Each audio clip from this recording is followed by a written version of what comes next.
Anyway, Segagaga is just kind of an introduction of what this game is. This is a very strange RPG slash business sim that was developed by Tezo Kano and Hitmaker at the end of the Dreamcast's life cycle. It's very much about the games industry, in particular the sort of like Japanese console games industry at the around the kind of the beginning of the PS2 sort of like era. So I mean, it's very much embedded in sort of some competing ideas about what games are, like what the aesthetic and ideal of what a good video game is. And it's obviously coming from a position that's patting Sega on the back, which anybody who has been a fan of their stuff from like the Mega Drive, Genesis, through Saturn, through Dreamcast, kind of knows they've got like this very strong like blue skies aesthetic. It's this sort of like very hopeful, optimistic, but also very tight, controlled design sort of aesthetic. And so yeah, it's made by Sega to kind of both skewer and also lift up Sega. Because it's the game starts off in 2025, the games industry is kind of crashing and going down. Actually, it's really weird. We're coming up upon like almost the year when Segagaga is set, which is kind of nuts. Yeah, a monolithic game company called Dogma is cleaning up the market and is taking total market control over video games and restricting the kind of possibilities and imagination, the imaginative possibilities in games. And Dogma is actually very kind of a thinly veiled reference to Sony at the time. And so it's yeah. So anyway, you are Taro Sega, and you are plucky, I guess, high school kid, indeterminate age, young kid. And you have received a letter one day that says, like, you are now going to be saving Sega and the games industry. So Project Segagaga is the last-ditch, press the red button, let's try to save the games industry effort that or plan that is sealed in an envelope that somebody very somberly opens up and reads the instructions to follow through. So it's you, Taro, and the heroine, whose name I forget. And yeah, you have to go through Sega itself and go into their R&D labs to learn about video games, because your character just kind of loves them but doesn't really know how they're made. So you have to go through there, learn how video games are made in an RPG section, combat section, and then later recruit characters, kind of Pokemon-esque, where you defeat them and then get them in your development team. And as you capture them and put them in your development team, you can then assign them roles as either artist or programmer or designer or creative director to have them make video games. I think each game has like a staff of like 7 people, and so once you get to a certain point, you no longer prioritize making it through the RPG dungeons. You prioritize making games, and that's where it kicks over to the business game dev sim side of things. And you have to, manage a budget. You have to put the right people in the right positions to get the most efficiency. There are some characters that if you put them in the director's seat, they're going to make a game that is exactly like everything else out there on the market, but that has very little innovation. And so when you release that game, the market share that comes out is gonna, it's gonna be like a really good kick at the start, but then you're gonna kind of drop off because it's just like everything else. But then you're gonna have games that are like really innovative, just like these auteur titles that just kind of stay in development hell forever, and they eat up your budget, and you just got to tell the director, I'm sorry, I know you love this project, but you got to stop making it, and we got to push it out the door. And so you kind of have to find that sweet spot between like the really innovative, imaginative directors and giving them giving them the budget to make what they want versus we actually have to have a market presence. So yeah, the business sim side of the thing kind of blows my brain, and I kind of understand how it works on a high level, but those are not the kinds of games I play, so I'm actually really bad at that part, and that has always been my wall for progression. Yeah. So, the part that we're going to play through tonight is the part that I have cleared. I haven't played this in several years, so I might be making some really kind of dumb mistakes from commands that I misremember, and we'll kind of figure that out as we go along the way. Just kind of. It's also really funny. You'll see in the Grayling, you'll see in the opening cinematic that this is it is not a fanfare thing where somebody knocks on their door. It is just a simple envelope with Segagaga written on the outside that Taro opens up, and he's like, "I'm supposed to save Sega?" That sort of thing. Evening, Dustin. It's good to see you. So yeah, that's. Oh, hold on a second. It is a rare breed indeed, and I would absolutely love it. I remember there was an article about 2 or 3 years ago where Sega was talking about how many of the games they're going to bring to PC and try to port and maybe bring some games that that had not been brought outside of the Japanese region, and this game was actually specifically mentioned among them. And I don't know like what happened to that, but I do hope that it does get brought to an English audience. But yeah, so let's get this started up.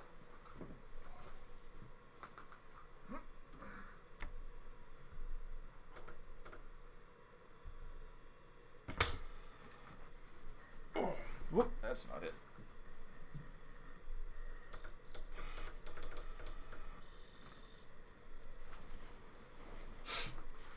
I do have, actually, yeah, and to clarify, I actually do own a copy of this, even though the disc is burned.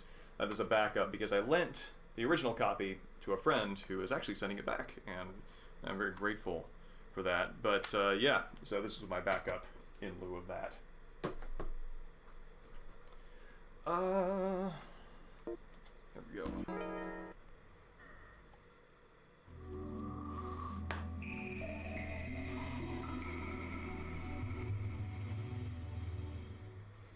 And I'm not going to be able to sort of translate word for word what's going on, but I can sort of tell you the high level of what's happening.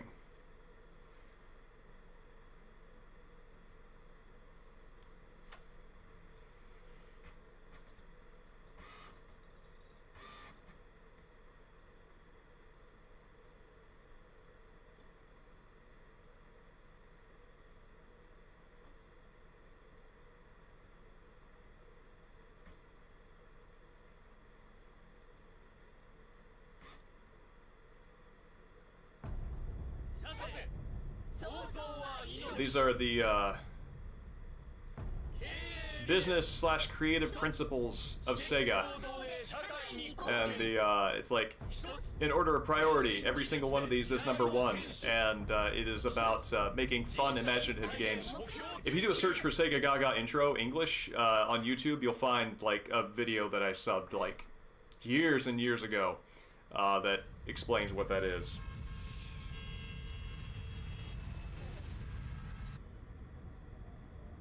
これよりプロジェクトセガガガを実行に移す。プロジェクトセガガ。そう。これよりセガは Tense emphasis on that last syllable. 界を制圧する。Yeah, yeah. This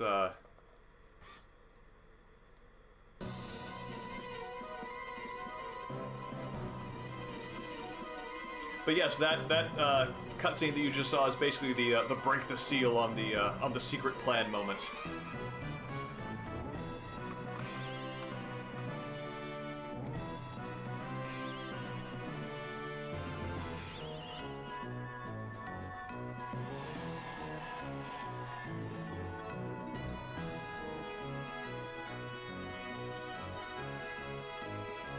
$2025, the Dreamcast is still being shipped.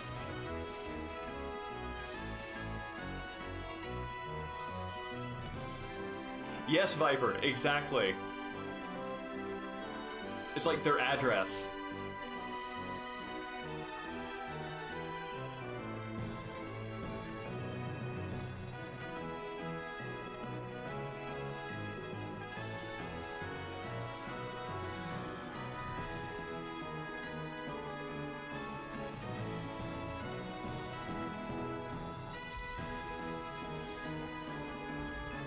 Oh no, poor Alex Kidd.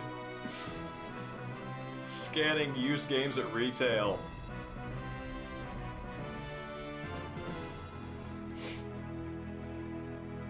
Same Grayling. I have not watched anime in a very long time.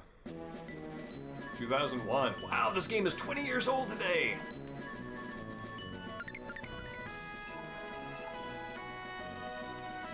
Sega Simulation. And here is where we are naming our character. I can accept this.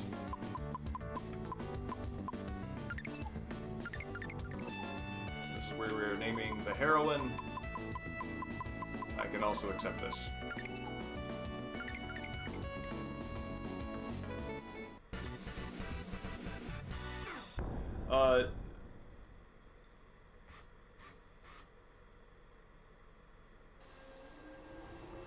No, Segagaga is just the name of the game. And that, I believe, as far as I know, that's the logo special or particular to this game. And that is an actual photo of Sega's entrance. It's like clipped into the cell animation. That's really cool. Bye.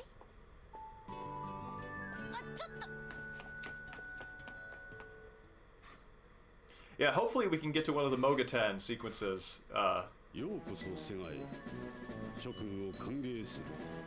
So that is the president of Sega, and his secretary is Alice, who is from Phantasy Star, I think?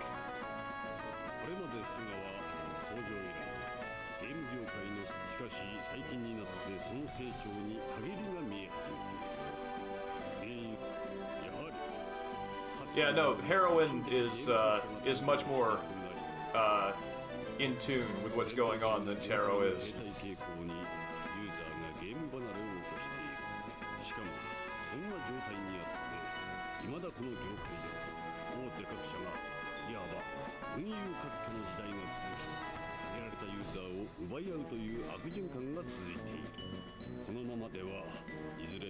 I love it. Just like 2025 and Sega has got like this display, like it's air traffic control with a Dreamcast insignia right up there in the middle.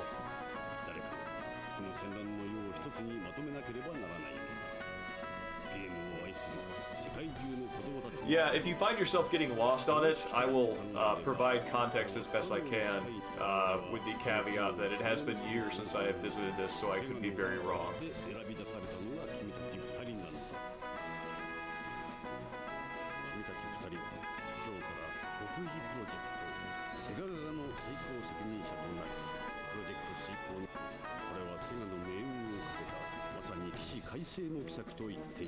And that up there, if you look in the upper left, the little circle to the left of Australia on that map, that is the market share distribution.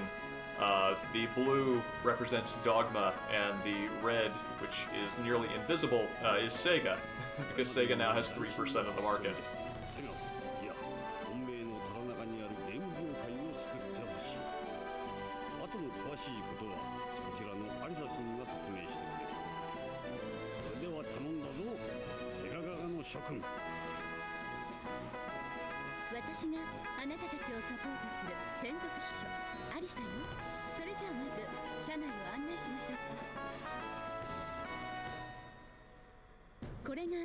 So this is where they are going into the Terra Drive core. The Terra Drive is where Sega's massive, imaginative, amazing game-making power comes from. This is a tour of the Sega facilities that she is giving Taro and like Haneda. Haneda, that's her name. Yeah, the heroine's name is Haneda. That's right. So yes, now they're doing a quick look at the Terra Drive, which is the mystical heart of Sega. If I'm remembering correctly, the Terra Drive is something Sega just found and have been using to make their great games. There's the Dreamcast warehouse deep, deep underground. And this is where Sega presses their games. The discs are lovingly crafted by hand by master chefs.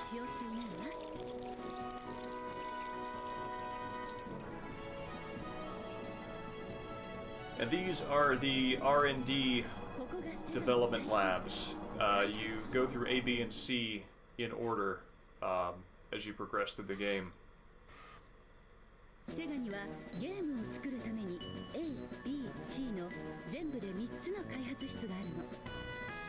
Yeah, I know. They do a solid job with it.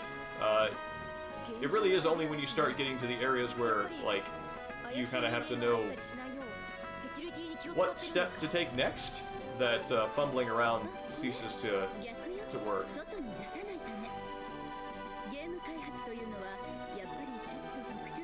And yes, Viper, this game just so clearly loves Sega, and is thick with it.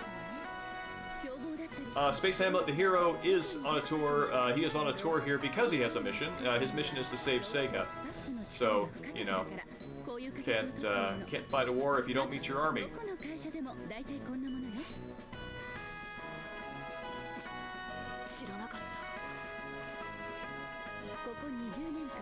And I believe she's saying that we have 20 months to accomplish our goal.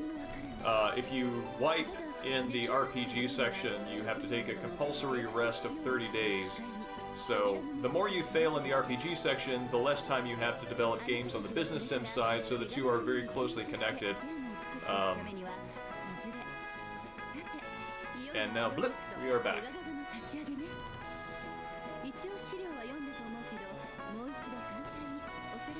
No, he received a letter in the mail because he was chosen through the mystic process of breaking open the emergency plan, and he was the name on the envelope. So, and this is where she's telling me my ultimate goal is to get a 100% share of the market, which is funny because the only way to save video games is for Sega to become a creative monopoly.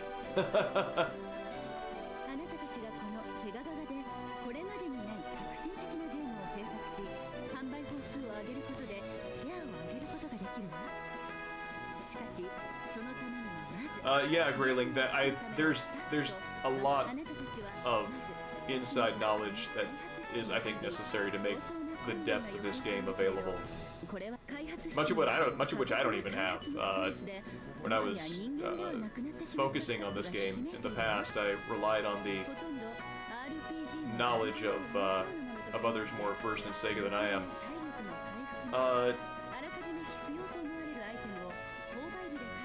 Oh yeah, there's a kind of a very context-heavy joke that I think is coming up here. Yeah, this right here. So if I remember right, sometime in the late 90s, Bandai tried to trademark the name RPG or the phrase RPG.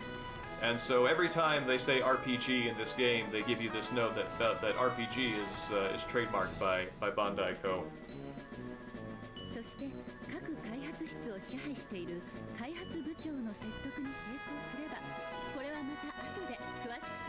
Which I think is again an example of that specialized knowledge.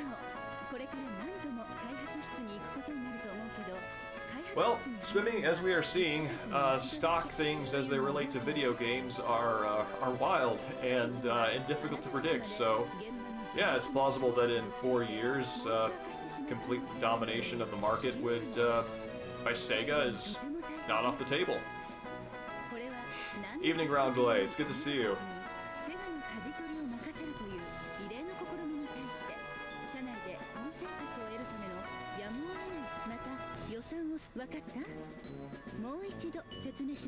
No, I'm good, thank you.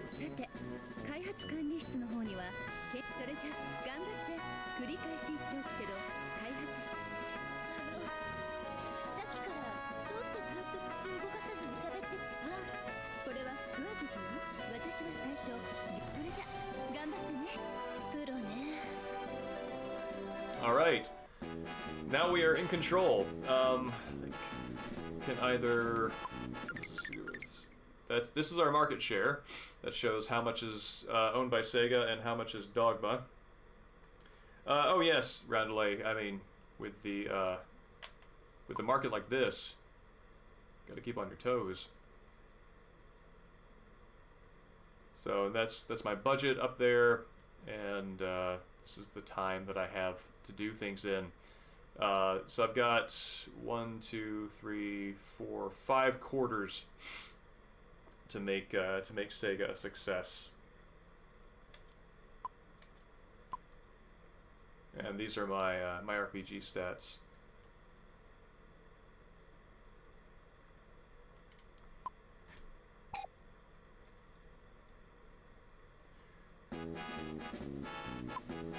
Is this the shop? This should be the shop. Oh no, this is the shop. So I am going to stock up on... Oh yeah, this is so your SP or your mana points or whatever are called like dream points. And so you have to get certain items that basically refresh your inspiration and your love of games. And so this one, this is Homo Ludens, actually. So you have a copy of Homo Ludens on hand to refresh your desire to dream and your ability to do specialized attacks. Yeah, no, this actually becomes part of the plot in Lab B, where it's like otaku culture and how much games rely on it, especially in like the 90s in the Japanese industry. That is actually an explicit topic of the game, where they're like nerds, and there's even a whole subplot about moe as an aesthetic and how nobody knows what it is, but apparently otaku love it, so you have to find a way of manifesting it. It's very strange. Again, very specialized niche knowledge. I think this is basically my bestiary.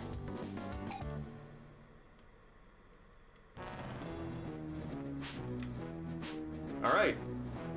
Let's see. I have an option to save here. I should have an option to save. Yes, I do.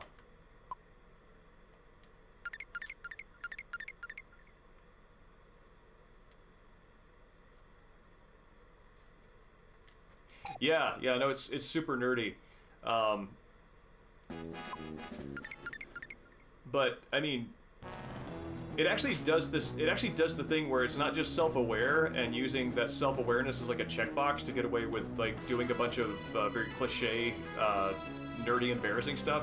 It's actually looking at the nerdy, embarrassing stuff and going, okay, so this is part of the video game culture, and that is exactly what we're talking about, like the culture itself.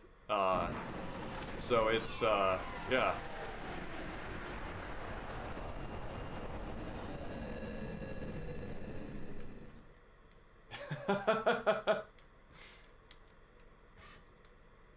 Well, if you fight someone, then you better write their name down.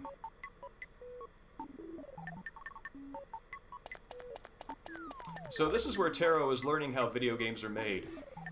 And this is Flagman. Flagman is instructing him on the fact that video games depend on flags being flipped up and down to mark progress, and therefore open up barriers that you previously could not pass through. And his first lesson, that right there is the triggering of a flag. His first lesson, Taro's first lesson, is you have to do all these things to trigger a bunch of flags to make it to the next area, which is actually what you're doing in the game design, but the game design, that is actually what Taro's mission itself is, as a tutorial for how games are made.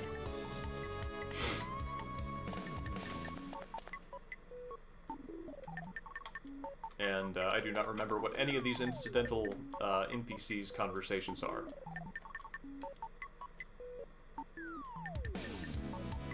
This, however, this is the Flag Garden. This flags are represented as plants, and you get a flag seed at one point, I think. But anyway, as you sort of like trip the flags that open the progression gates, they show up here in the garden, and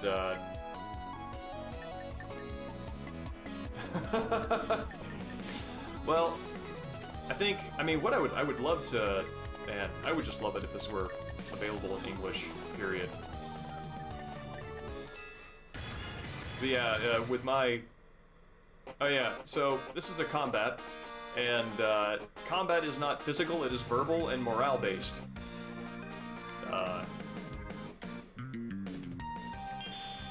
So I make accusations,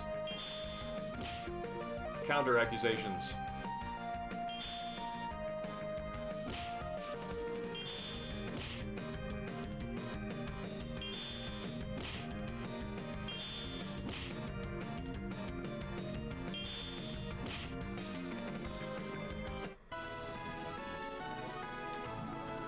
Yes, as a matter of fact. And you really have to level up really fast at the start because you can have your butt handed to you pretty viciously. And this is where you have the opportunity to try to recruit him. And if I'm remembering right, each one of these guys has a set of priorities, things that matter to them as game developers. And you have to answer them correctly to tell them things that they want to hear, so that they feel like you have their design priorities in mind, and then you can recruit them and have them on your staff.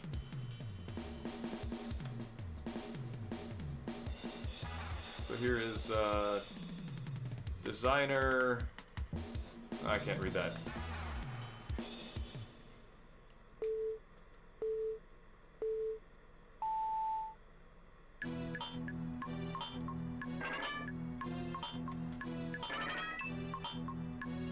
So I have to clear that bar by the time the timer runs out, and I think I've answered 2 questions. That's probably good for this guy. His standards are pretty low. Oh, and I get to name him. I am prepared to accept this.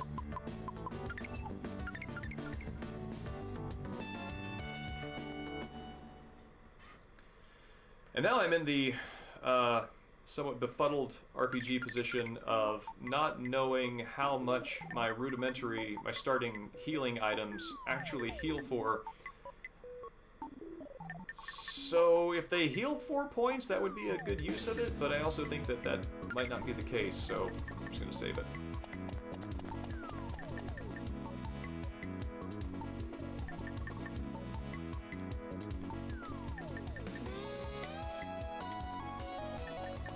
And that thing that you're seeing there on the right, those are the beds that the studio affords developers so they don't actually have to go home.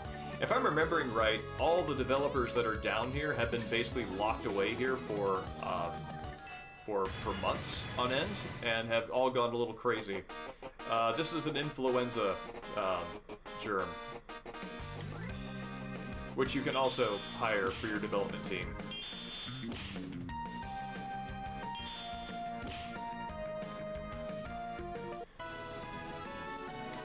Yeah, Grayling, that's my feeling on it as well. Man, losing those 30 days.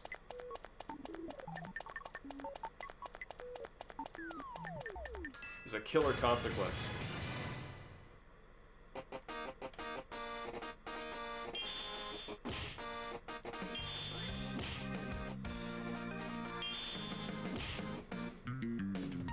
Alright. And no, I'm fine right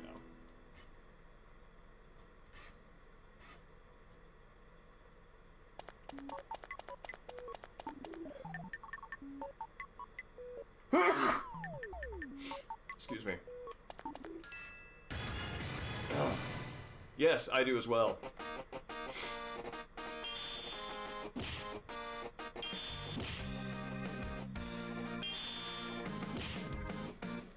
I believe I should have some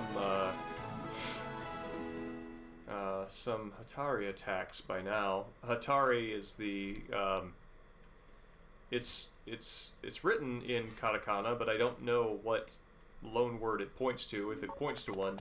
But those are basically your mana-based attacks. These are poor schlubs who have melted to their beds.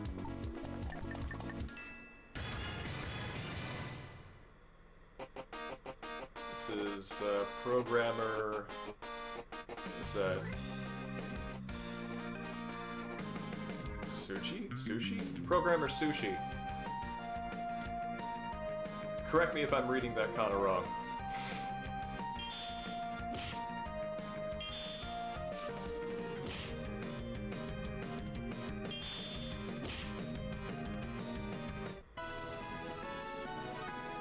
Okay, yes, this is Programmer Sushi, and he is a drawing of the kana for sushi. Oh, cool, he dropped a copy of Homo Ludens. And yes, I will try to recruit this piece of paper.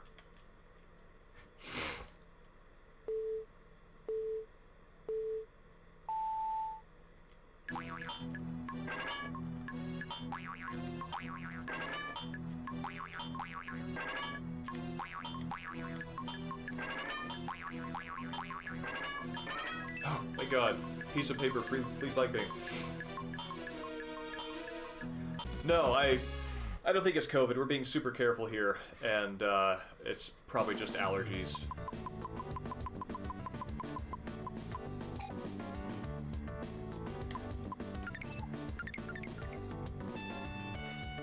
Yes, that's I am. It's a spray and pray of hiring negotiations. Oh yeah. Also, if I'm remembering right, you want to get the line, you want to get your bar as close to the acceptable mark as possible, because how high the bar goes up, I think, actually determines what their rate of pay is. So if you just really, grease the wheels of the contract negotiation with that potato head programmer, you could have somebody who is basically entry level and pay them like a CEO's salary, as opposed to hitting that bar and paying the lowest possible that you can for their services. So yeah, that's an element. There's a kind of a daring stance of Captain Crunch. Oh, yeah, Swimmy. Sorry, let me get that back up for you. Hatari is this right here. It's got the little Tsu sign there, so it's the hard T. Oh, I got nothing yet. I imagine I have to be able to unlock healing soon. That's right, I forget about that, yeah. It's, yeah, it's all negotiations.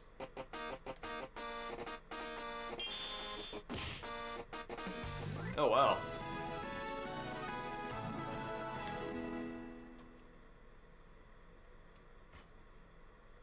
That's weird. Is there, does that come from another language? Is that why it's written in katakana, or is that, like, I know that as I learn loan words in katakana, I find that my English chauvinism comes out, and I instantly assume and try to decode them as English language words when there are things like, I think the word for, like, light plug, like wall socket, is consento, which comes from the UK concentric plug. Oh, I didn't mean to hire this guy. And like Panzer Zubong, which I think is from French. So yeah.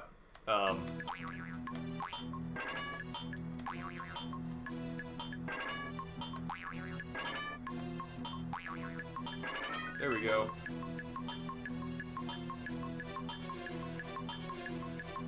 You gonna do it? Oh no!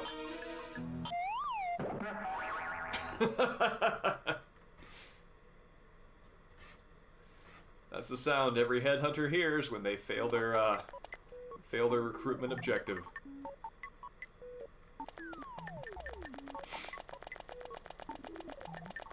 see if we've got another flag planted here. Nope, we're still at the 1.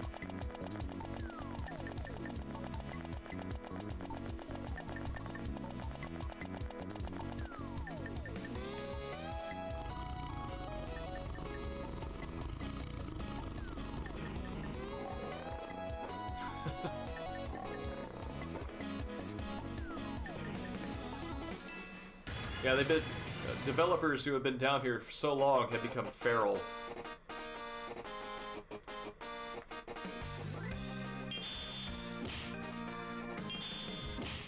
Ooh. Hi. No, no, no, I didn't mean to run away. It's not... I want to heal up. Yeah.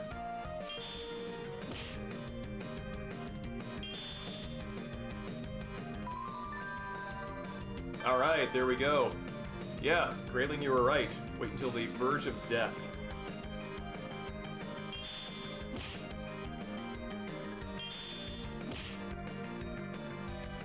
That is correct, Hamlet. No 3D model in the cutscenes.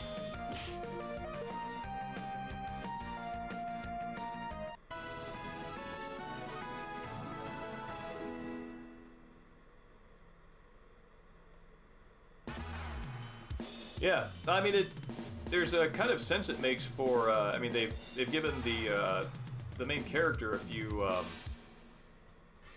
few animation frames, but for all these others, they basically took the same base image and used it for their on-screen image and also their combat image. And with this guy right here, they just kind of took him and scrunched him down, so it's this, but you know, fit within the proportions of an enemy on the screen.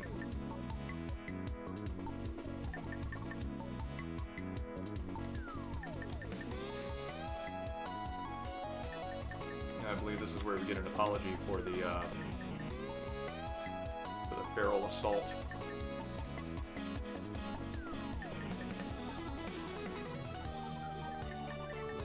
Like, this is where negotiation is being explained.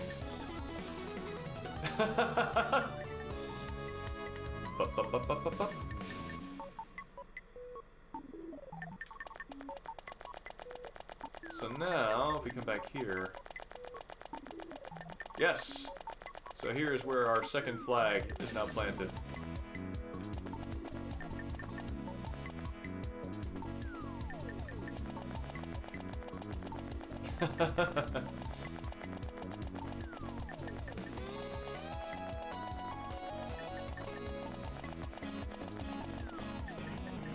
I believe this is, well, not the entirety of QA, but I'm pretty sure this is a QA guy.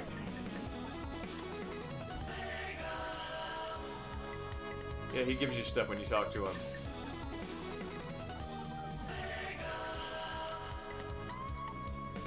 And then he's like, what do you want? I gave you 2.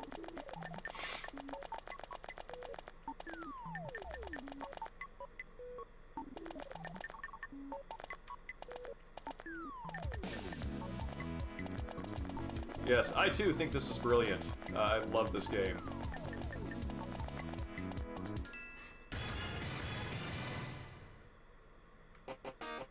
This is a programmer.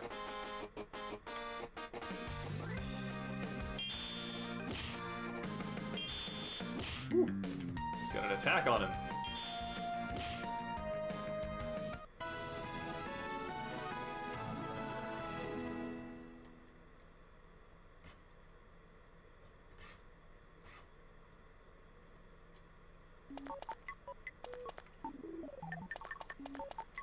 Yeah, I'm going on a limb and say this is QA.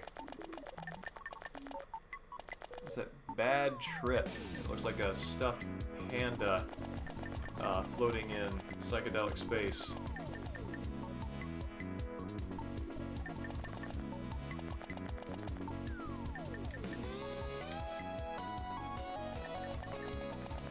This is a tearful 3D object.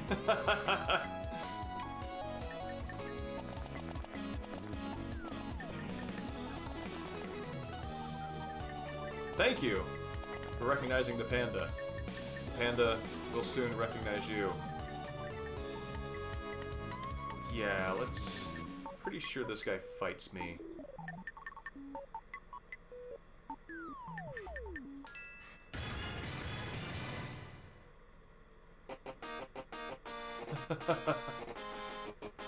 Let's see how this goes.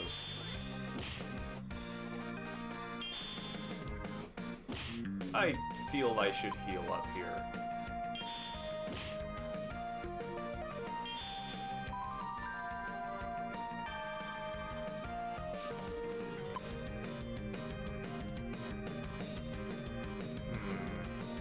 Try that, just in case that's healing.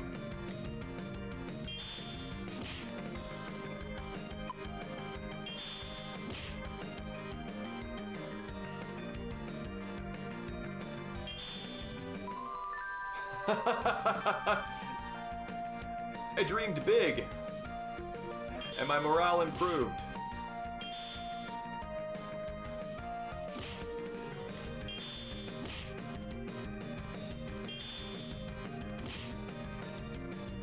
Yeah. It's good to know that my first spell is heal. That's an important resource to have in a dungeon where you don't want to wipe. まともにものを考えられるのは久しぶりだ。感謝するぜ。いえ、いいんです。こちらのチーフの方にお会いしたいんですが。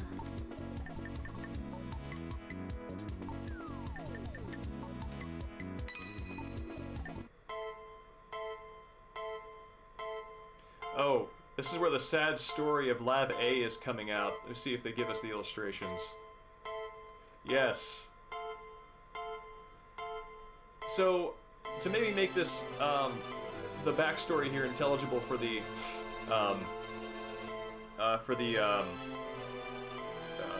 visuals that it's going to show. So, design and art in Lab A used to be a unified front, much as Ken and Ray from Fist of the North Star used to be, were best buds. Then tragedy struck, which divided the two of them. I believe Art was supposed to show up at a con wearing a Sonic costume as the mascot, but they didn't show. So the design chief had to go in his stead. And he was wearing this giant papier-mâché Sonic costume and had all the rings and everything. It was really heavy, weighing him down. And basically anybody would go insane under those circumstances alone. But then he had to do a promotional thing with, there's a Sega brawler, DD something, and I'm forgetting the exact name of it. Basically he had to go into a ring and suffered a DD kick to the head, which absolutely broke him, and he went insane and started wearing a bear costume all the time, and then sealed off the wall between design and art. So now design and art don't talk to each other, they can't develop the game properly, and each is demanding far too much of the other, and neither will give each other their resources. Symbolizing this, a golden door has been sealed, has gone up between the two of them. The guy in the yellow costume is the design chief. Evening Peacher, yes, Soul Reaver wrapped up remarkably quickly. It was about 50 minutes, I think, and then we cleaned that up. So I wanted to give Soul Reaver 2 its own night to kind of start on, so decided to do a run-through Lab A of Segagaga instead of jumping straight into that. So, anyway, that is the story, the tragic story that is unfolding.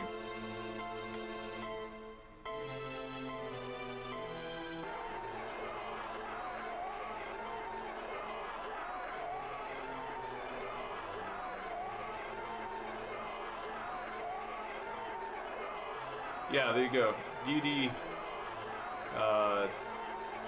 DD Kill? Kuru. Oh, DD Crew. DD Crew is the name of the game, I think.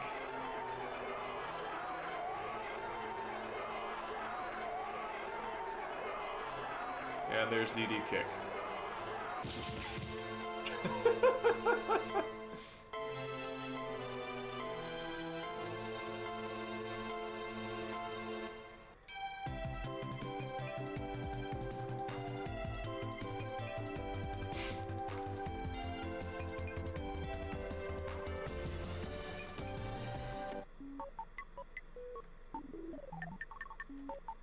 So this is where Taro very pluckily believes that he has what it takes to get the design chief to let him through.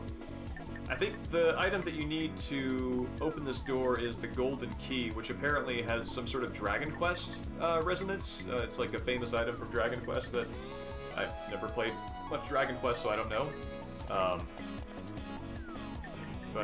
Yeah, this is our guy to get it from.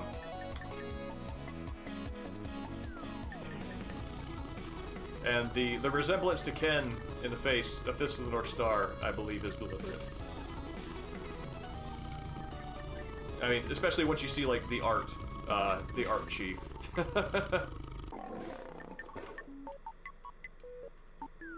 Oh, it's not? Interesting. Is there some sort of, like, universal key that shows up in Dragon Quest? 僕はスタッフロールに名前を載せるんだ。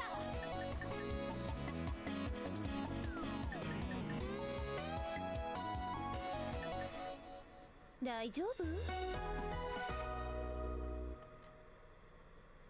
Okay, then that might be what it's referring to. And I only know that a friend who I was playing this game with, who is familiar with the Dragon Quest series, she told me that that's what that was probably a reference to. Which is why I can only report it secondhand. あなた、自分が救いの天使にでもなった最高のスタッフを揃えたとしても、それができるかどうかわからないわ。薄っぺらい同情なんか。でも、あの人が It's funny, this is parody, and even this is a little more anime than I can handle. こんな風になっても、まあいいわ。頑張っ。僕だってやってやる。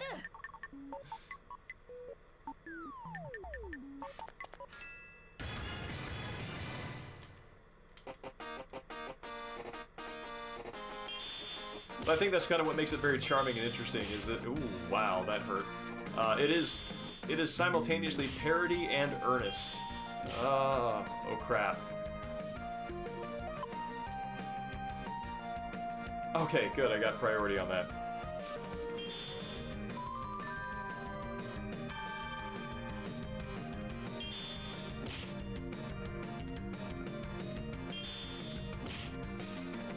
Whew, that was close.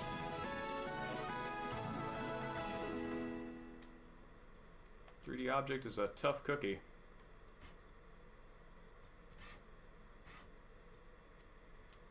Alright, I'm going to take a quick break real fast. I will leave you to the beep, boop cadences of Lab A, and I'm going to refill my water.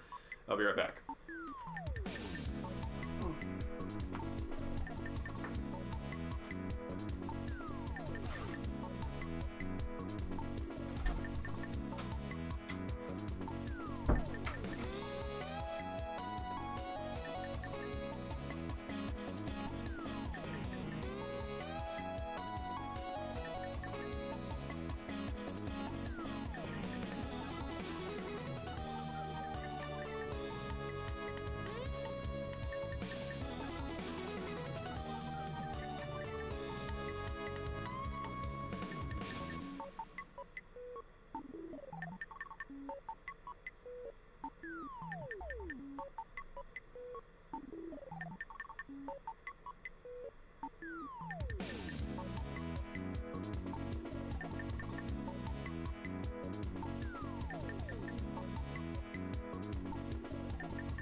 did happen to locate the bossest RPG designer. This guy right here. Every time I interrupt him, the greatest game being made is brought into development hell a little bit as they spiral out of control, wondering what do we do, what do we do? We are wasting our resources without Panda to guide us. Yeah. Oh, hi.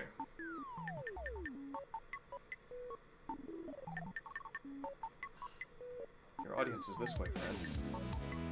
Your audience is here. Oh. He's hit 21 pounds this week. He's a big fella. And when I was looking at, we were looking at other places to prospectively move to later this year, and oh, he's drooling. And so many of the places say acceptable cats or dogs under 20 pounds. We're like looking at this guy, and we're like going, okay, well, this seems to be a pretty big gray area, and we're just gonna keep quiet on this. What about cats over 20 pounds? Is that a thing? Oh yes, no, Panda knows what's coming. Panda knows what's coming. He's such a good boy. Got some pretty big purrs out of this fella. So, thank you, friend, for visiting. Oh.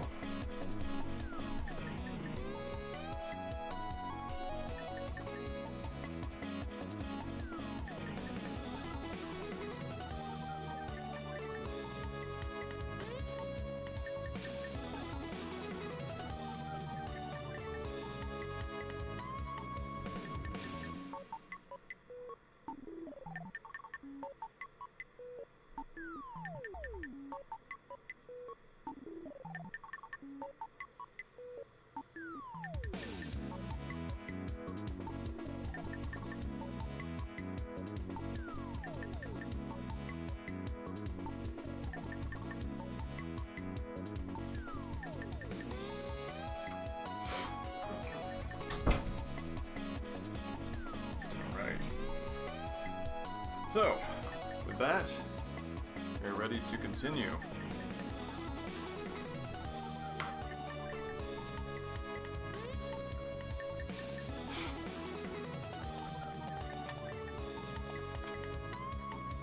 I feel like it would be wise to heal up now.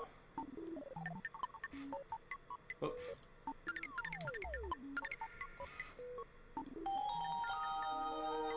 And it would also be wise... Oh hey, cool. You can look at my the staff I've recruited. Yeah, if you look down there, you can see the at the very bottom of their picture. That is their salary.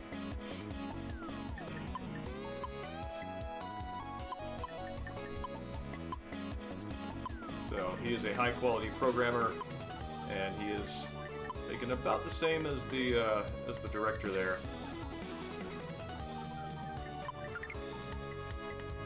No. There we go. Where's my Homo Ludens? There we go.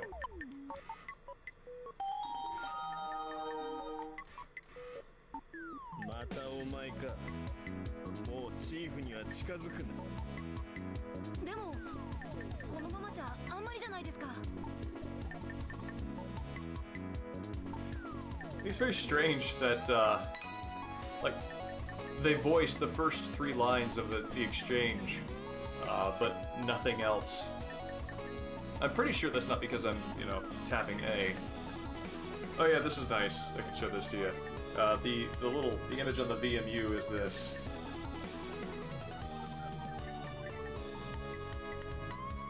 Kind of got the Segagaga logo there.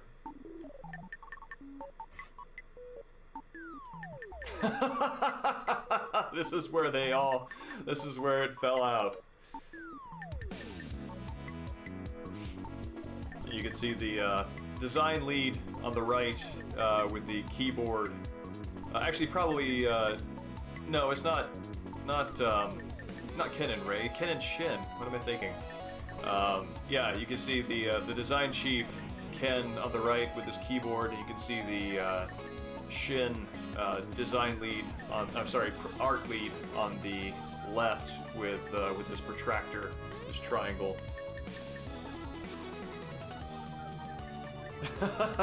It is awkward but comfortable to me, possibly because of the nostalgia, which I am fully willing to own as a factor.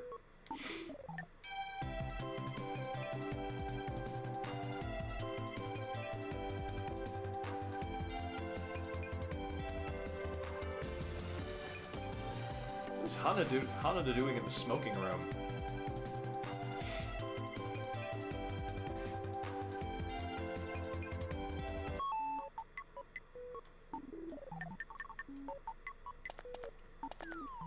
Okay, I can't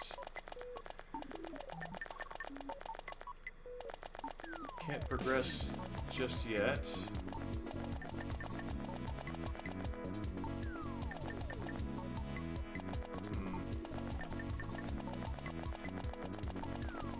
Oh, I think I know what I need to do.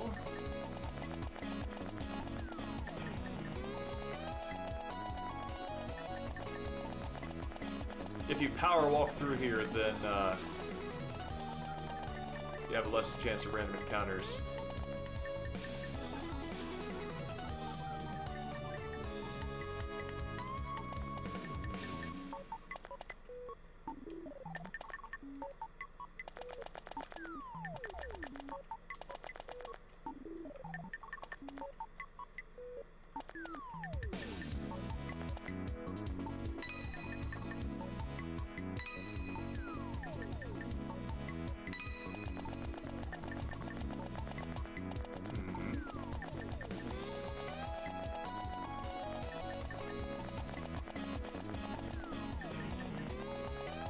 Wait a second, I think I know what's going on here. Alright.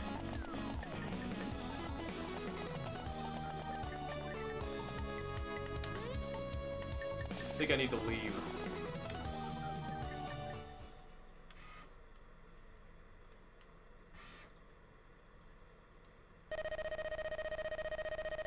And there's your 30-day compulsory rest.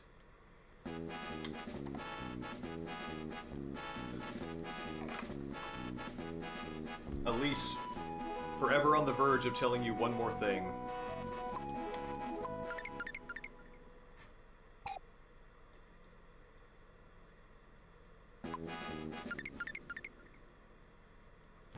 Alright. Let's go to Anime Land and get some more equipment. Pico Hammer. Seems like good equipment.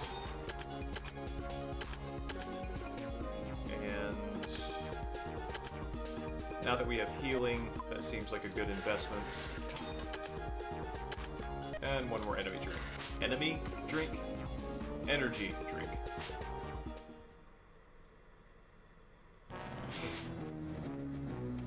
Yeah, if I'm remembering right, there's a point in the dungeon where the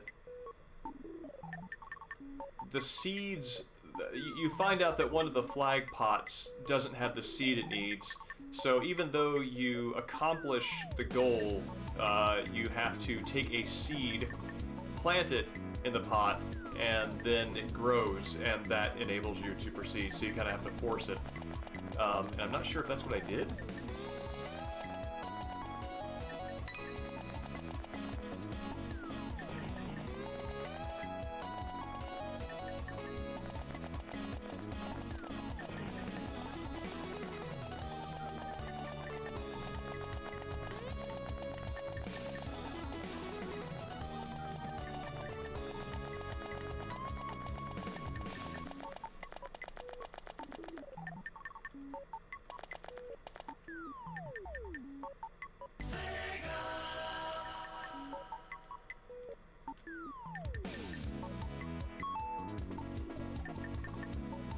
Oh, I think this is it. I think this is my flag seed. Oh, I have to examine the dream cast. Alright,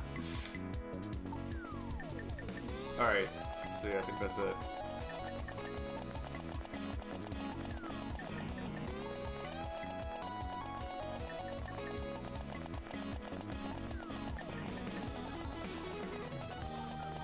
Yeah, there we go. So now my flag is planted.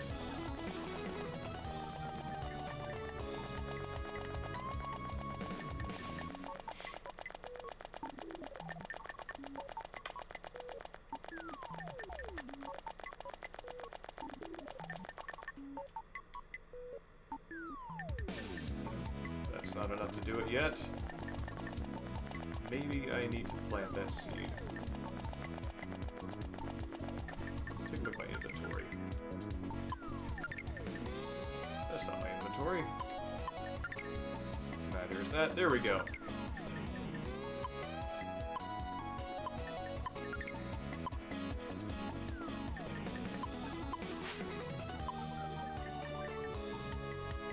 Yep, there we go.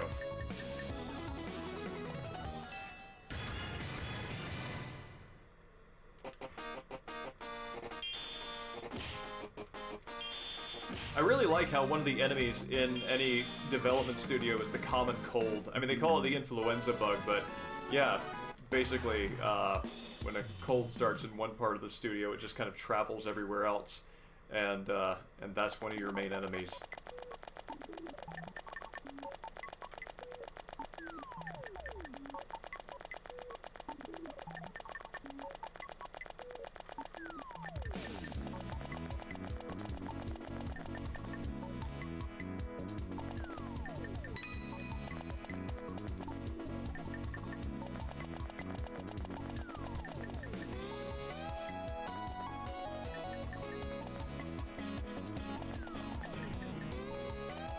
Is it time to do it yet?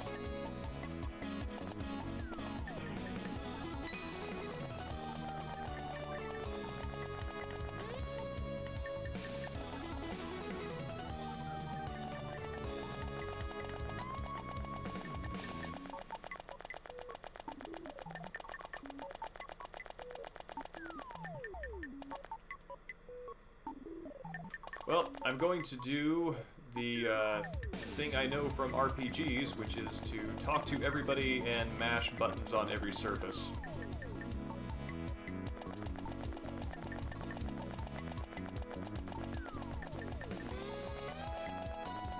Because this part of the process escapes my memory. Maybe there's another Dreamcast I can find.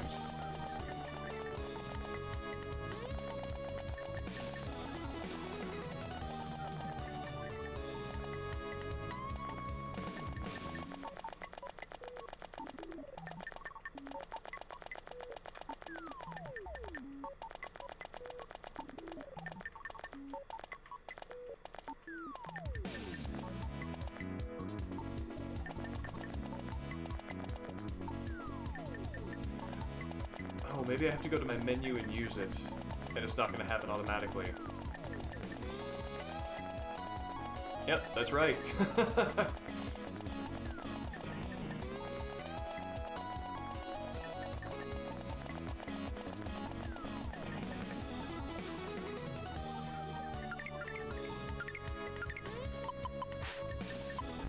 Okay, can't use that here.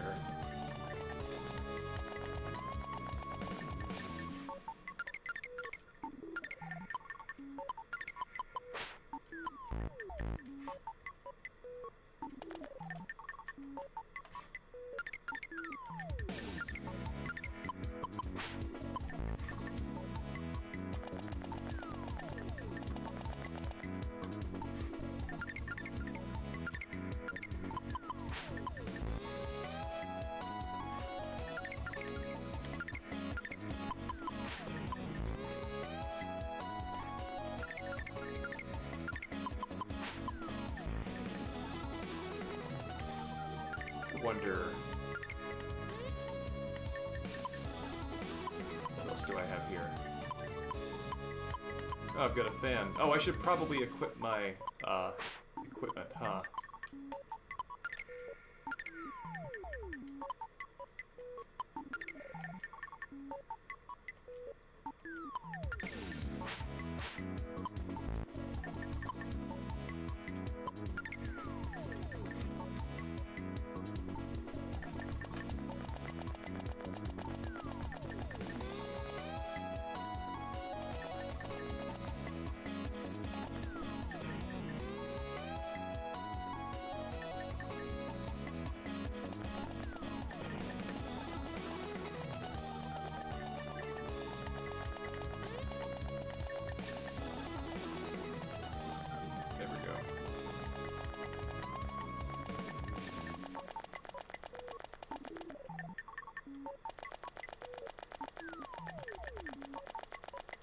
I'm also kind of remembering a watering can that you get that you need to make the flag grow. That might also be a thing. Oh! Oh, wait. It's kind of coming back to me. Alright, I gotta fight a dude to get money. I think you have to go to the shop and buy a watering can. Which would have been a wise use of that money. But, Pico Hammer will make that go more quickly.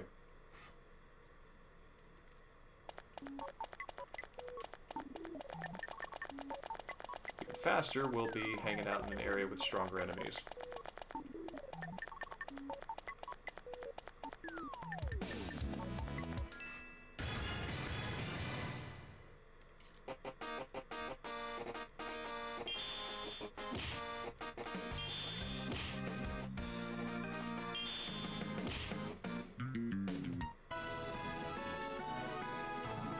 Oh, no, I don't want to hire you, but sure.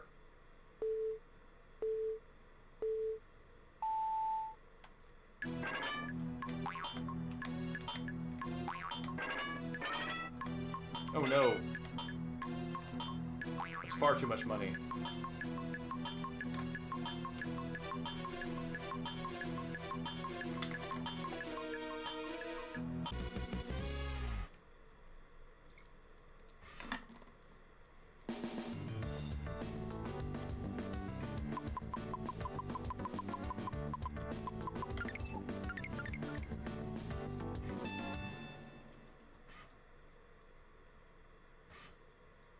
Let's see, what does our earnings look like here?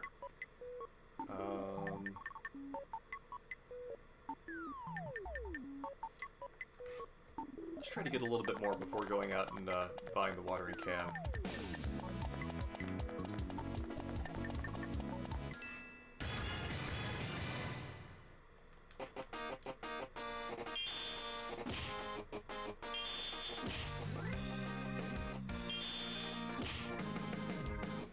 Wow, that Pico Hammer was a great investment.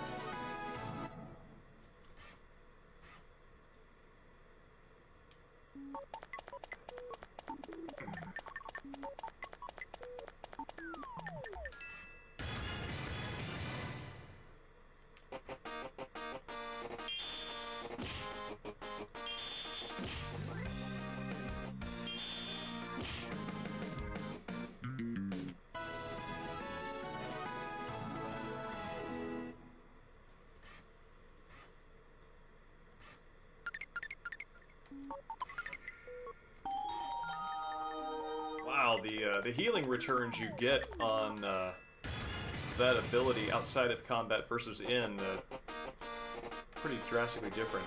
What? You coward.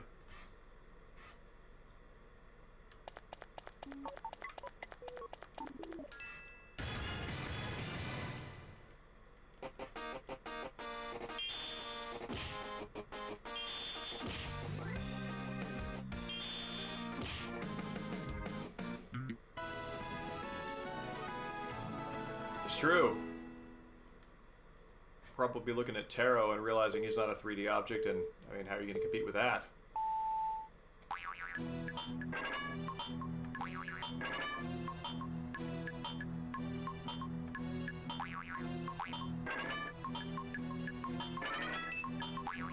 Okay, see if I can get him just on the line. I bet I can do this. All right.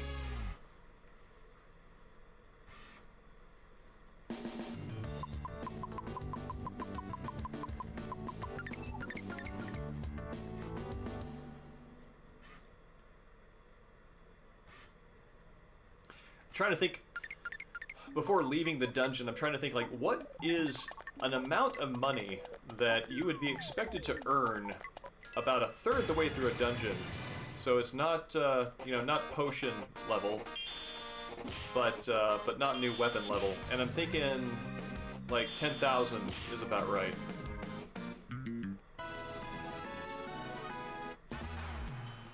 So it's only a couple more enemies to get that with.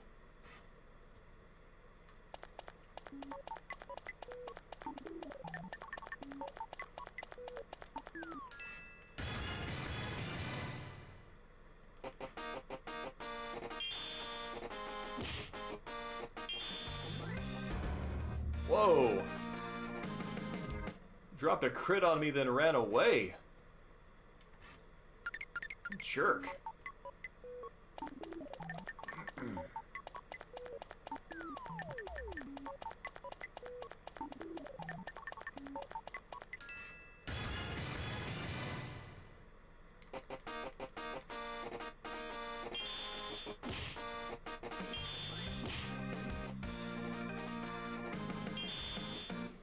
Whoa.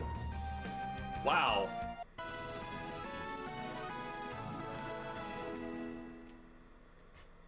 It's hefty. Alright, where am I at now? Oh, just a hair away.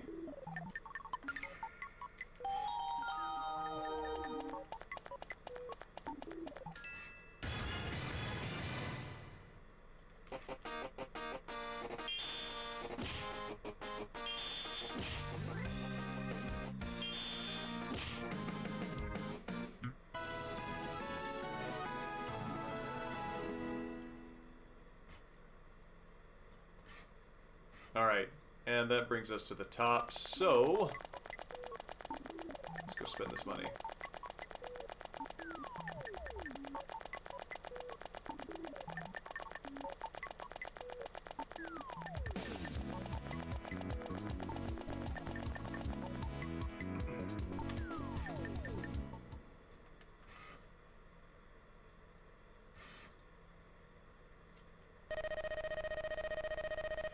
Given the fact that this game times out at 6 quarters, I can't imagine that they expect you to beat it on the first playthrough.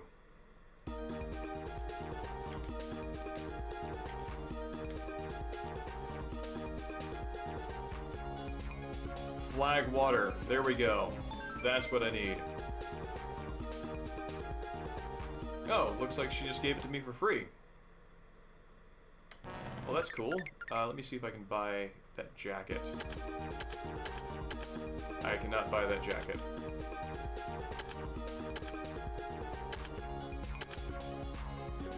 Alright. I will save up.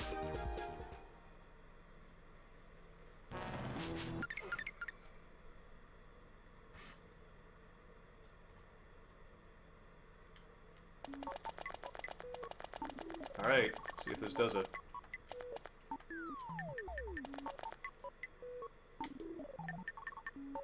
Plant the seed. Put the water on.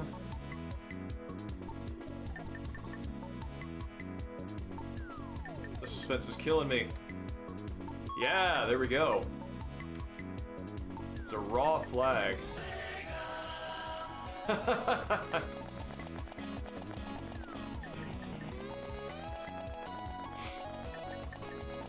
If I'm kind of remembering that right, I think maybe this is like a test of a test for Taro to bring him a flag, or is that the golden flag?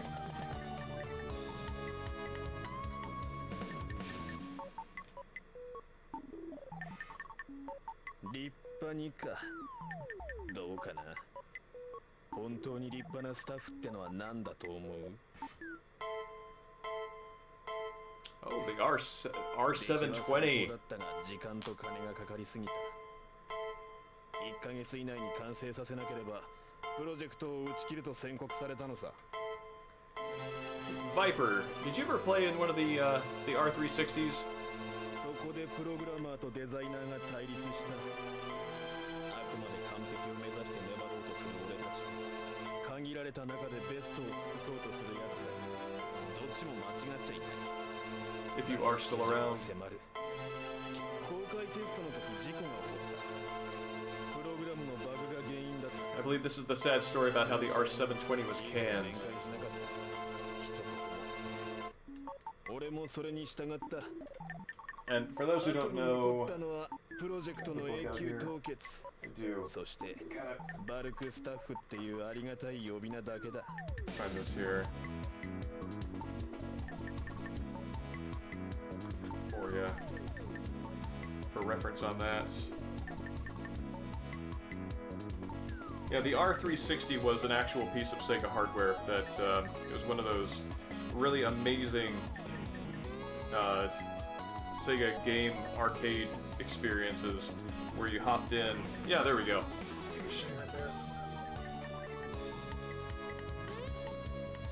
Put in your quarter, hopped in, and played a game of, looks like that would, I think that was Afterburner. And anyway, so it kind of rotated around, and really? Oh, that's so cool. I got to use one exactly once. そうじゃゲームを本当に作ってるのは会社俺たちはしがないゲーム屋さだそれが俺たちの心意気なんだゲーム屋の Alright. How are we doing on health? We're doing pretty good.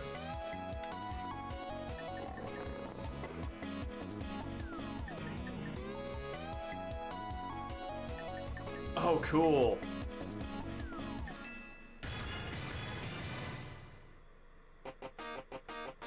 Programmer Chief.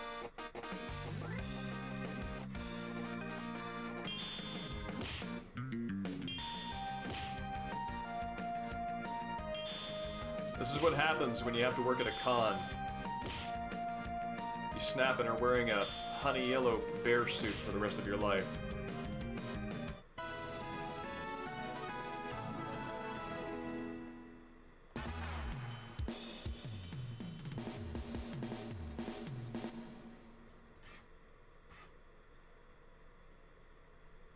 And now that we have beaten him, he is back to his senses.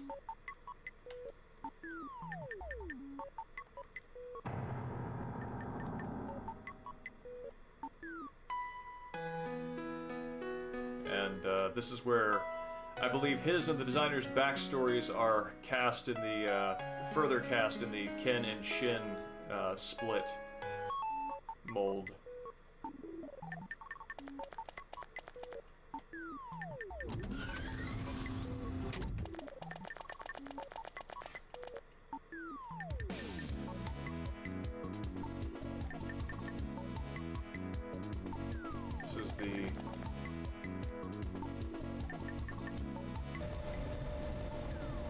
This is the smoking room whose ventilation was cut.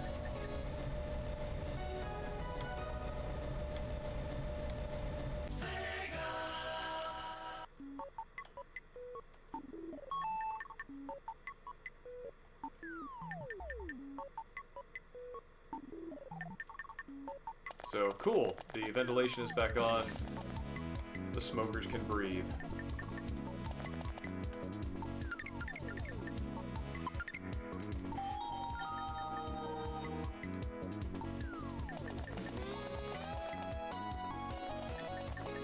And now we're in the art department with our 8-bit pixel artists and this lizard man.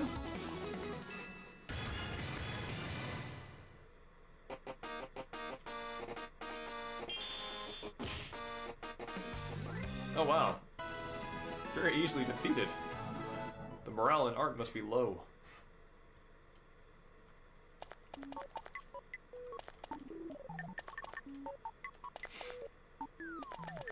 So we're right on the verge of the fight against the, there we go.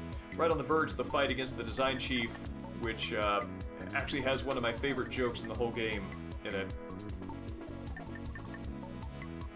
So this is where he is chewing out his artists for accommodating too many of Design's wishes for resources.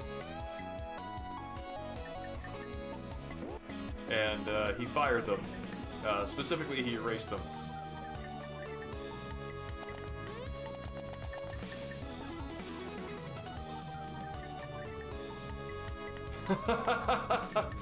Yeah, it's weird. It's like his and the design chief's relationship is like Ken and Shin, but just like the hair in particular, and also the posture, looks more like Ray's art from Fist of the North Star.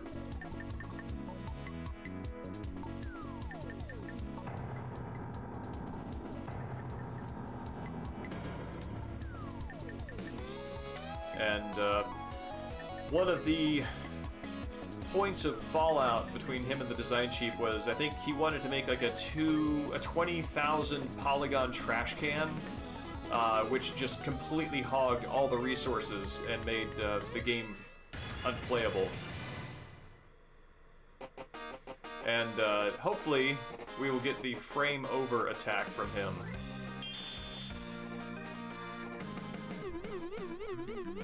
Yes. So he actually, his attack, which is a slow attack, slow effect in RPG terms, is to send so many polygons across the screen that it overloads the system, so you get system slowdown, and that is what your character is suffering from. Your character is suffering from a dropped frame rate because there were too many polygons on the screen. And I just love it. And I hope I'm not about to have my head handed to me. It does. It really does. Oh, come on, man.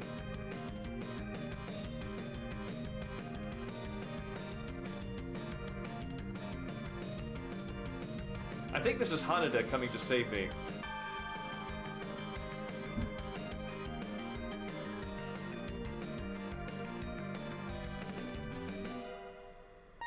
Yes, in fact it is.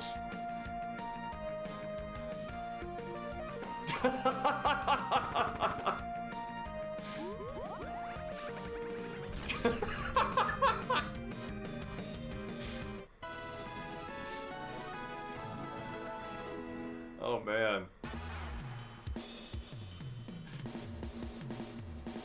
Of course she's got like 3 guns of different intensity.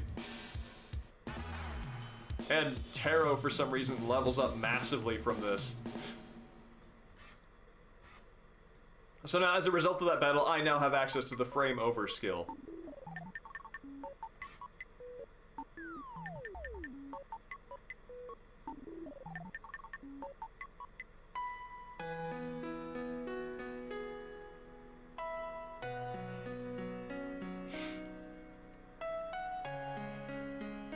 It's so ridiculous. I love this.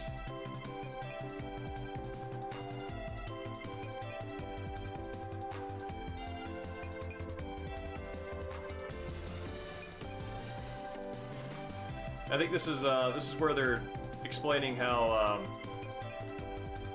designers and artists are natural enemies in the game development process because they both want priority over resources, and there's only so much that you can put on a single cart or disc or ask of the hardware.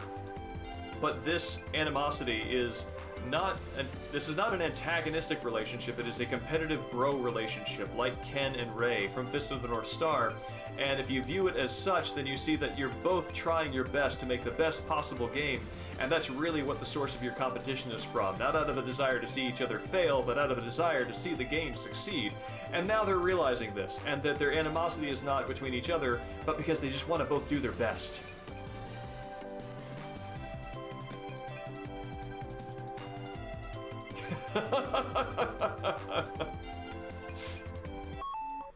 And now I just got another flag, and I'm going to heal up from the devastating injuries that he subjected me to.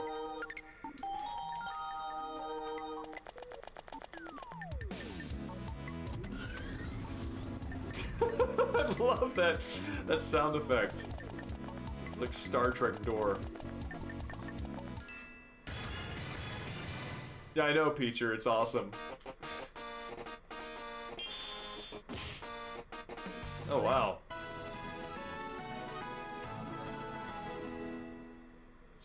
Oh, no, I didn't mean to try to hire you, but sure.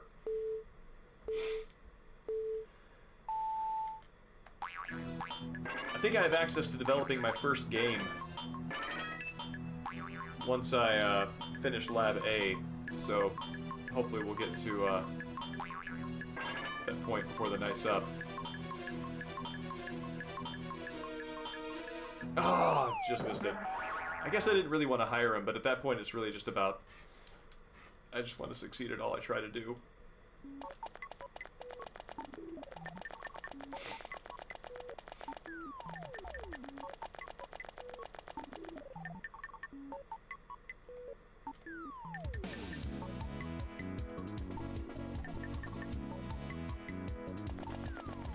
And excuse me, this is marketing, I think.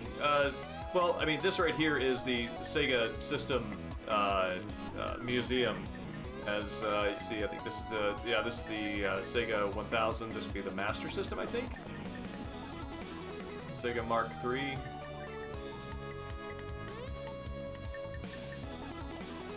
This is a model of the R720.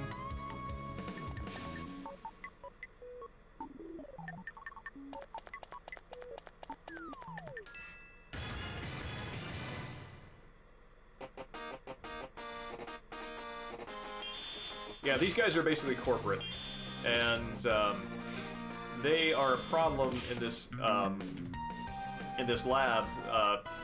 They being separated from the designers is also a problem, even if they themselves are not, making the game, because one of the, as you can see, these guys have really high salaries if you want to hire them.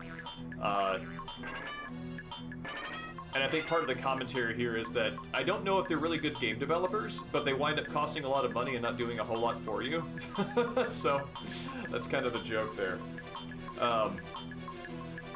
But yeah, they are actively encouraging the developers to stop putting elements that otaku like into the games, because they're very sales and numbers focused, and they're trying to appeal to the mass market rather than to the dedicated game fanatics that made Sega the powerhouse that it is, and that is their grievous sin.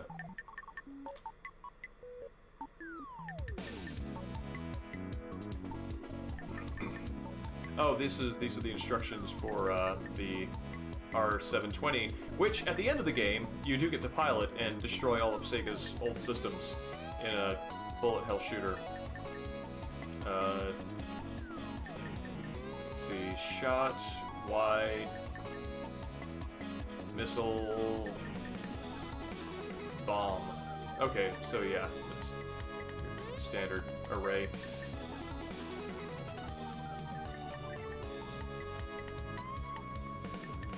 Big wing. Oh, that's from Opa Opa.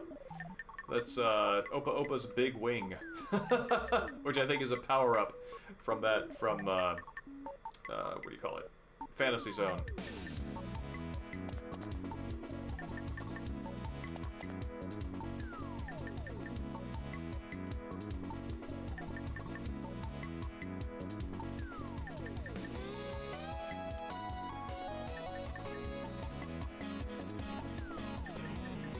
Oh, buddy, you gonna let me through?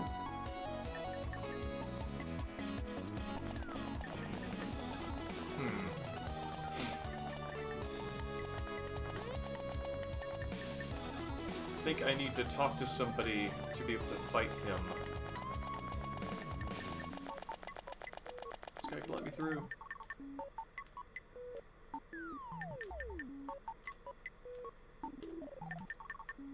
Oh wow, I'm really close to the end of the dungeon. I only have 3 more flags left to go.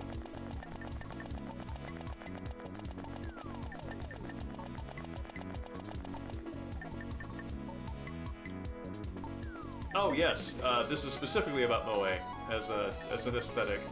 The suit is complaining that the designers all want to make everything Moe, and he will not. He doesn't understand why, and that's why there is a blockage in the development pipeline. So Taro has to now go out. Taro's quest is now to find out what Moe is, so he has to talk to the artists, which is ridiculous. Viper, it's been nice.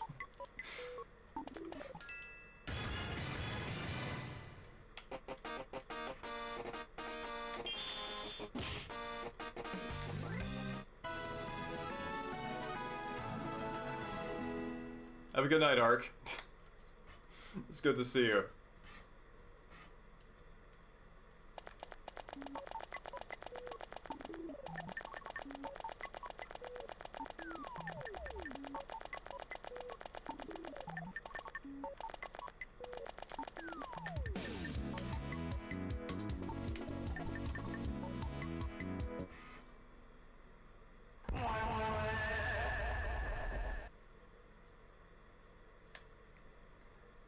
And that blows Corporate's brains out. No, I did not finish RE4. We are on part 2. Actually, we're going to be on part 3 on Tuesday. So, yeah.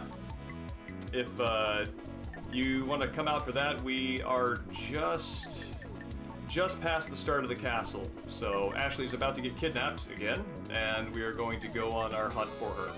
So, yeah, stop by Tuesday, 7:30, and you'll see that then.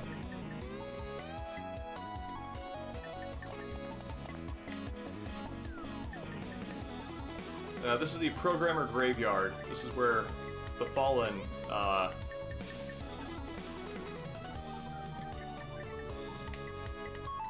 this is where the Fallen programmers, have been laid to rest, and I believe this is the sort of thing where you have to step on every square and make it to the end by laying your by paying your respects to each one.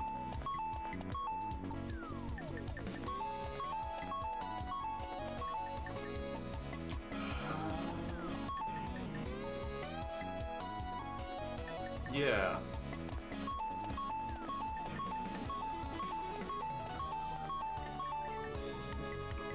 Alright, that worked.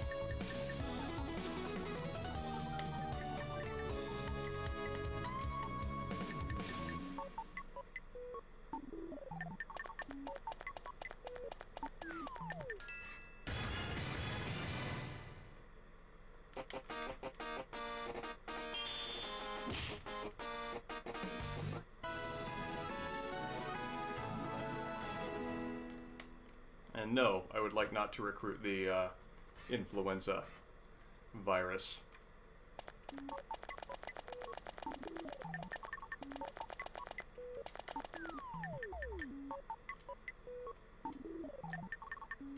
Alright, this is the boss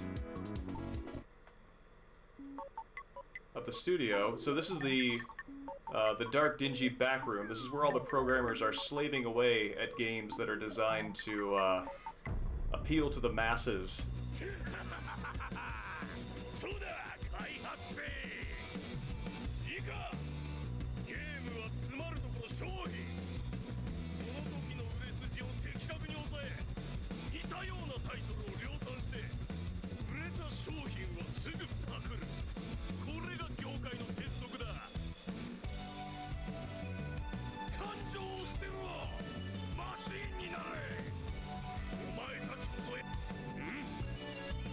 And this is our Fist of the North Star, Sarge.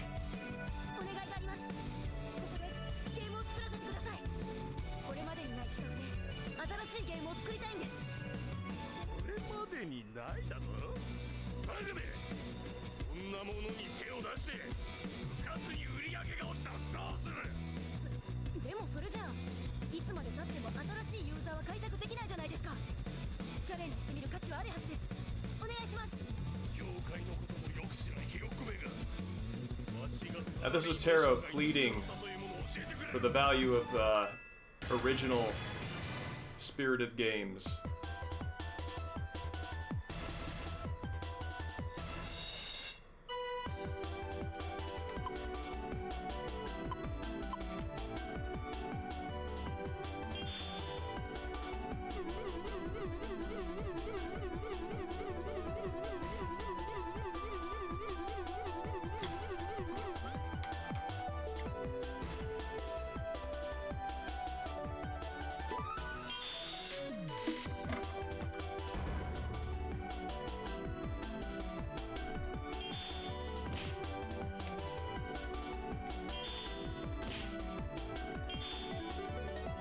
Yes, Viper. I like that too.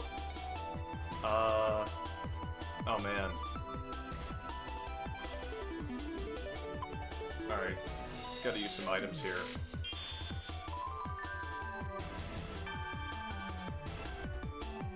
I absolutely need to rely on that frame over.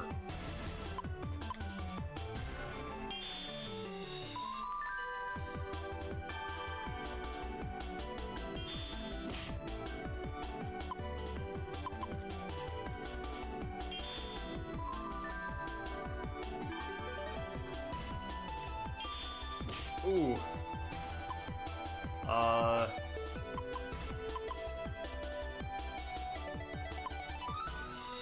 Oh, it's only 5 points. Why am I spending that much? Okay.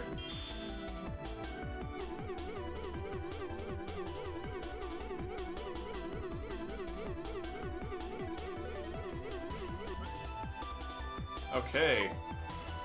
Let's heal way up.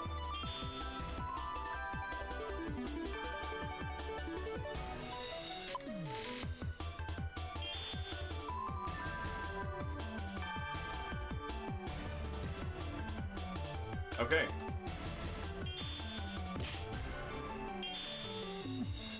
Woo.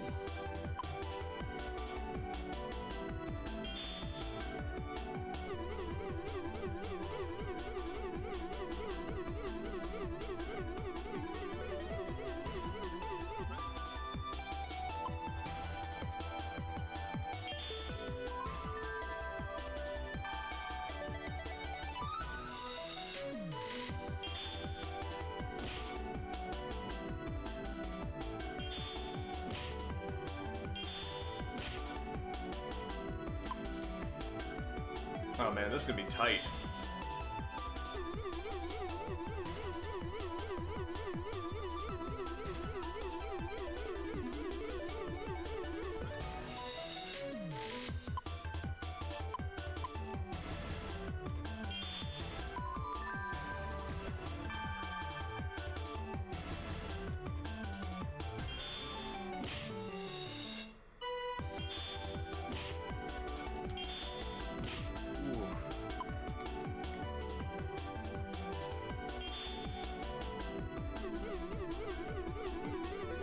I am super glad I have this skill.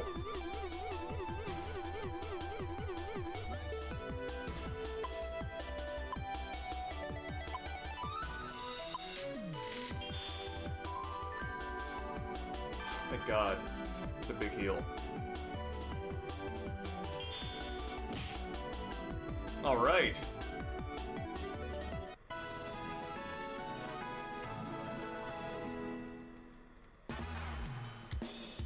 Oh, I just got to level 10, which is the recommended level for even beating that fight. So, good.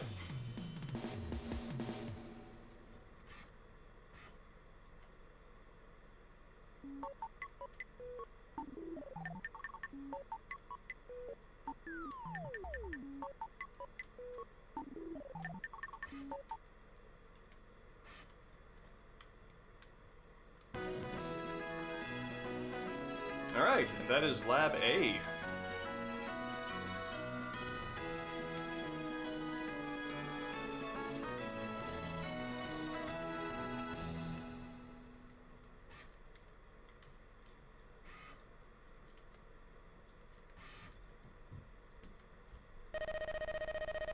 And it only took us 3 months.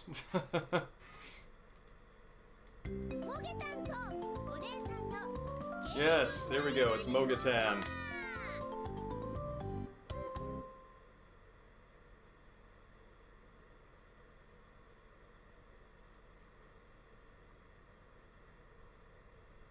It should be. Yeah, Mogatan and the Mogatan sequences are like the low budget way of communicating like inter-chapter passages where they're basically 2 hand puppets that they put on a small show in front of the Sega headquarters. But this actually might be, funnily enough, exactly... Oh, okay, cool. I thought that was where the burn copy, the backup copy ends.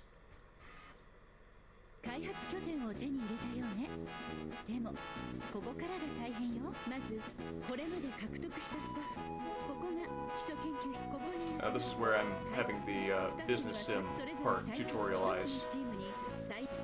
けどその分賃金をまた基礎研あまりここに人を試す。それじゃ次はあなたがここにスタッフを配置していくわけね。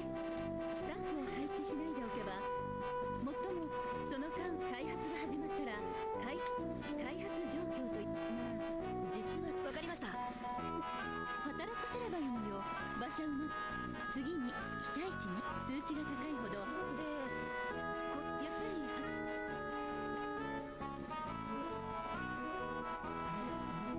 何はとも売上開発攻略 Alright. So yeah, that brings us to the end of Lab A, and I think I'm going to cut Segagaga there.